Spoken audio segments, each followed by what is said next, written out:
Emmanuel Macron won France's presidential election Sunday, making him the first French president to win a second term since 2002. Macron defeated far-right rival Marine Le Pen by a decisive margin. 58.5% of the vote is what he won. Supporters celebrated as the results appeared on a giant screen at Paris's Champ-de-Mars Park beneath the Eiffel Tower, though demonstrations against his re-election did turn violent, leading to a number of arrests. With economic anxiety at the fore of the campaign, Macron's first priority will likely be passing a relief package to expand pensions, welfare benefits, and energy subsidies before the nation turns its attention to elections, the next round of elections for the lower house of parliament. That happens in June.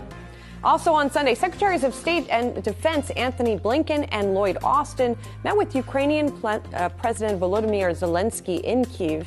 It is the highest-level visit by an American delegation since the war started 2 months ago.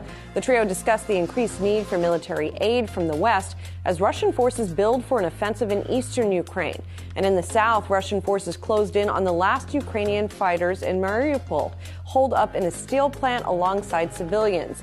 UN Secretary General Antonio Guterres had appealed for a 4-day truce during the Orthodox Easter holiday to allow for the evacuation of civilians and delivery of humanitarian aid.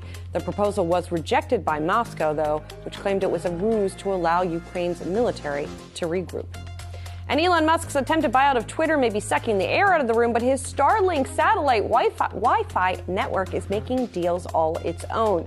Hawaiian Airlines will be offering Wi-Fi provided by Starlink as early as next year. And unlike competitors JetBlue and Delta, Hawaiian does not yet offer that in-flight Wi-Fi. Semi-private charter flight provider JSX made a similar deal last week with Starlink.